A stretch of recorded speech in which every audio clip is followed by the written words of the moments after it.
नमस्कार। मैं प्रोफेसर मीना श्रीवास्तव, शासकीय कमला राजा कन्या स्नातकोत्तर ग्वालियर महाविद्यालय में इतिहास विषय की प्राध्यापक एवं विभागाध्यक्ष हूँ। प्राग ऐतिहासिक काल से ही ग्वालियर में मानव जीवन से संबंधित विभिन्न उपकरण एवं सामग्री प्राप्त होती है, जो कि ग्वालियर के मानव जीव आदि के विकास की गाथा अपने भूरूपी हृदय स्थल में मंदिर, चित्र, महल, सिक्के आदि के रूप में, कभी प्राकृतिक रूप में तो कभी पुरातात्विक खोजों के द्वारा समय समय पर प्राप्त होती रही है और अपने अस्तित्व का दृढ़तापूर्वक बखान करती हुई हमें दिखलाई देती है। खड्गराय नामक कवि, जो कि ग्वालियर के तोमर राजाओं के आश्रित कवि थे, उन्होंने गोपाचल आख्यान में लिखा है कि गोपाचले महादुर्गे ग्वालिपा यत्र तिष्ठते रिद्धि सिद्धि प्रदातारो ये नमन्ति दिने दिने। प्राचीन काल में ग्वालियर में ग्वालिपा नामक ऋषि ने गोपाचल पर्वत पर रहते हुए यहाँ ईश्वर की उपासना की थी। इस संबंध में एक किंवदंती प्रचलित है कि एक दिन सूरज सेन नामक एक कछवाहा ठाकुर सामंत शिकार खेलते हुए यहाँ पहुँचा। उसे बहुत तेज प्यास लगी थी, अतः उसने साधु से पीने के लिए जल मांगा। साधु ने अपने पात्र में से उसे जल दिया। जैसे ही उसने जल पिया, जल के प्रभाव से सामंत सूरज सेन कछवाहा का कुष्ठ रोग ठीक हो गया, जिसके कारण वह अत्यधिक प्रसन्न हुआ। अब उसने ग्वालिपा ऋषि की इच्छा का पालन करते हुए जिस कुंड का यह जल दिया गया था, उस कुंड का पुनर्निर्माण कार्य करवाकर कुंड को व्यवस्थित किया और तभी से उस कुंड का नाम सूरज कुंड कहा जाने लगा। और इन्हीं सूरज सेन ने गढ़ पर ऋषि की आज्ञानुसार यहाँ पर किले का निर्माण भी करवाया। ग्वालियर गजेटियर में यह उल्लेख प्राप्त होता है कि पवित्र आत्मा इन्हीं साधु ने सामंत का नाम सुहनपाल रखा। सुहनपाल के 84 वंशजों ने राज्य किया, जिसका उल्लेख खड्गराय के गोपाचल आख्यान में हमें मिलता है। खड्गराय ने गोपाचल आख्यान में चौपाइयों के माध्यम से लिखा है कि वर्णो सोनपाल को वंश सूरज वंश बड़ो अतितंस बसे ते कुंतलपुरी अपार 16 कोस तनो विस्तार तहाँ सुदिनपुर बसे अनूपा राजा सोनपाल तह भूपा बड़ो भूप कछवाओ सूर दान खर्ग मुख बरसे नूर। स्पष्ट है कि सोनपाल नामक कछवाहा राजा का कुंतलपुरी आधुनिक कुतबार पर राज्य था। यह सूर्य वंश का था।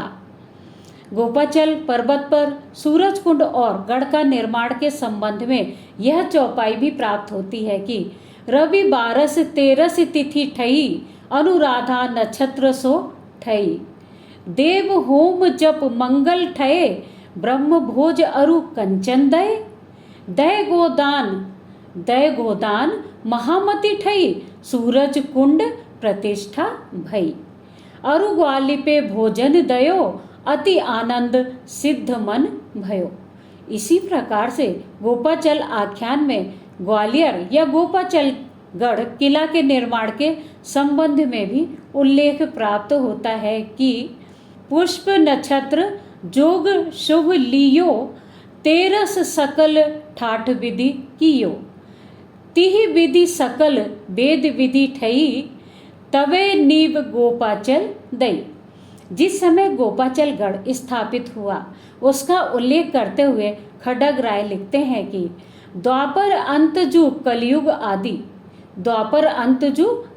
आदि संबत धयो मुहूर्त साधी धर्म युधिष्ठिर संबत लयो आदि ग्रंथ में ते मैं कहो। नाना कवि ने भी अपने दोहे में लिखा है कि द्वापर के 2 मास रहे पुनि प्रवेश कलिकाल हो संबत मिति जानियो गढ़ की नींव भोपाल। वर्तमान साहित्यकार एवं इतिहासकार हरिहर निवास द्विवेदी ने कुंतलपुरी या कुतुबार के सोनपाल या सूरत सेन और उनके वंश के संबंध में लिखा है कि 84 की संख्या 84 सिद्धों से प्राप्त की गई है। सूर्यपाल कच्छप घात थे अवश्य, पर गोपाचल के राजा नहीं थे। यह भी उल्लेख प्राप्त होता है कि लगभग 1080 संवत 1137 में गोपाचल पर ग्वालिपा सिद्ध ने अपनी धुनी रमाई थी और सूर्यपाल ने उनकी सेवा की थी। प्रदीप के श्रीवास्तव के अनुसार ग्वालियर दुर्ग के निर्माण के संबंध में इस बात का उल्लेख मिलता है कि दुर्ग का निर्माण गोप पर्वत पर सर्वप्रथम सन 275 अर्थात कि संवत 332 में ग्वालिपा ऋषि के निर्देश पर सूरत सेन ने करवाया था। सूरत सेन पबाया के निकट मोहना का जमींदार था। इस तरह के उल्लेख भी प्राप्त होते हैं। कुलियाते ग्वालियरी में फजल अली ने सूरत सेन को पबाया के पास मोहना ग्राम से आया हुआ बताया है। इसका उल्लेख इतिहासकार गुलाब खां गौरी ने अपनी पुस्तक ग्वालियर का राजनीतिक एवं सांस्कृतिक इतिहास में भी किया है।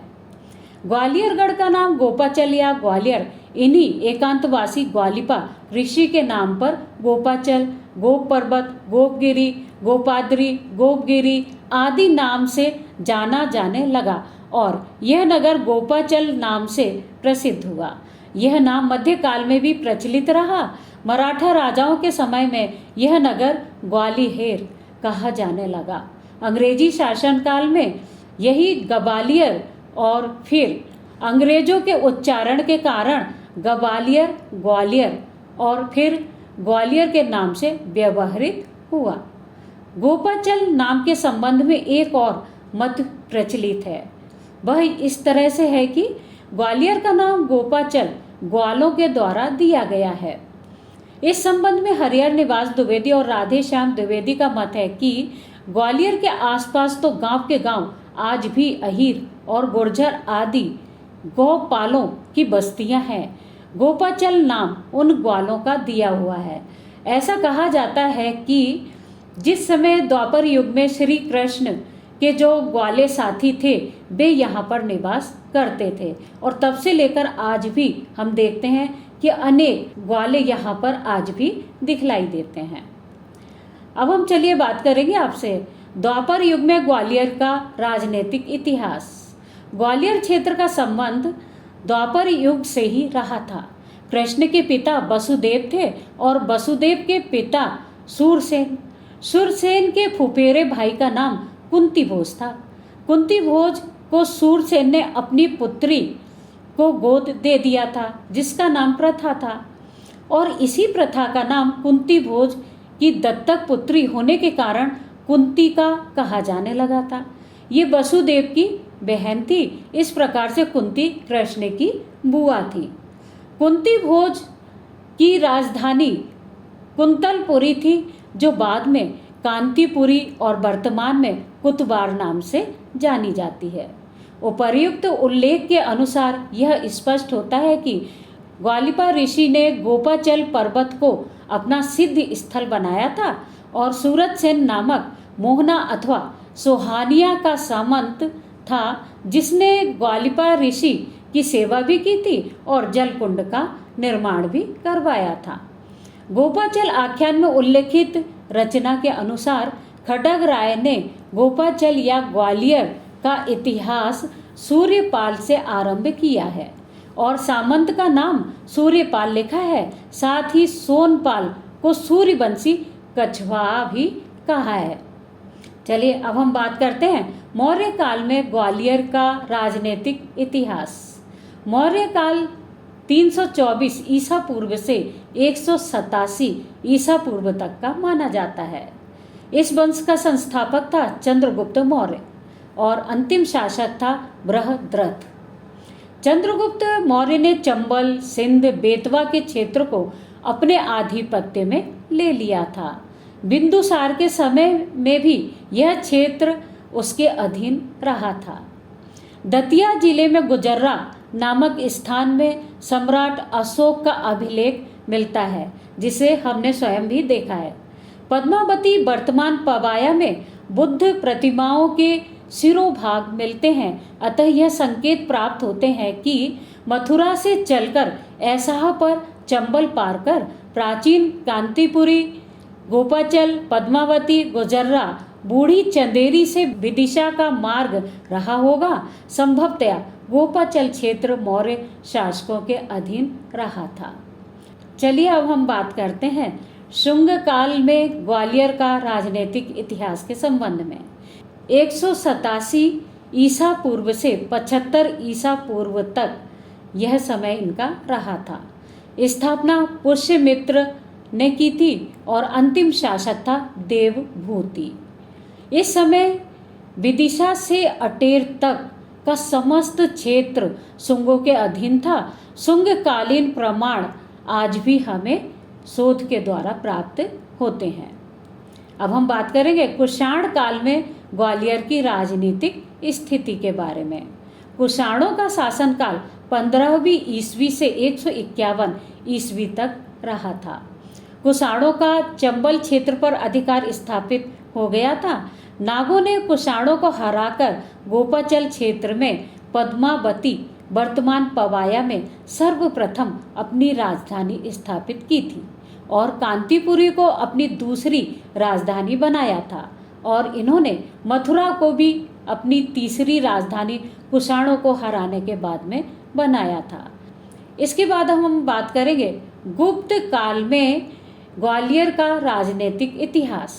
गुप्त काल का समय 240 ईस्वी से 570 ईस्वी तक का माना जाता है। इस समय गोप क्षेत्र में पद्मावती कांतिपुरी के परम प्रतापी अधिराज श्री भवनाग ने अपने साम्राज्य की पूर्वी सीमा पर श्री गुप्त को प्रशासक नियुक्त किया था। श्री गुप्त के पुत्र घटोत्कच ने नागों के प्रति विद्रोह किया। समुद्रगुप्त ने गोप क्षेत्र पर विजय अभियान चलाया और आगे चलकर यह क्षेत्र गुप्त साम्राज्य के अंतर्गत आ गया।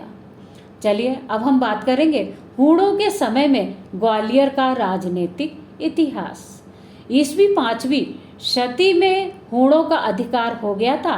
तोरमाड़ के पुत्र मिहिर कुल हूण ने गोपाचल गढ़ पर अधिकार कर लिया था। मिहिर ने यहाँ पर सूर्य मंदिर और गज चर्मधारी शिव की विशाल प्रतिमा चट्टान काटकर बनवाई थी। स्पष्ट है कि ग्वालियर पर हूणों का अधिकार हो गया था। चलिए अब हम बात करेंगे कन्नौज शासकों के समय में ग्वालियर का राजनीतिक इतिहास। ईस्वी 8वीं शताब्दी के प्रारंभ में यशोवर्मन कश्मीर के राजा ललितादित्य मुक्तापीठ से हार गया था। अब उसने गोपाचल गढ़ को अपनी राजधानी बनाया। तेली का मंदिर यशोवर्मन ने ही बनवाया था, जो आज भी हमें द्रष्टव्य होता है। उसके पुत्र आमराज के राज्यकाल में इस क्षेत्र में जैन धर्म का बहुत विकास हुआ। लगभग 1.5 शताब्दी तक इस क्षेत्र में गुर्जर प्रतिहार शासकों ने राज्य किया था। उपर्युक्त संपूर्ण विवरण के उपरांत मूल्यांकन करते हुए हम निष्कर्ष रूप से कह सकते हैं कि द्वापर युग से ही गोपाचल क्षेत्र में राजनीतिक गतिविधियां चल रही थीं और आज भी यह किला अपनी गौरव गाथा के साथ मध्य प्रदेश के भाल पर मुकुट की तरह सुशोभित है।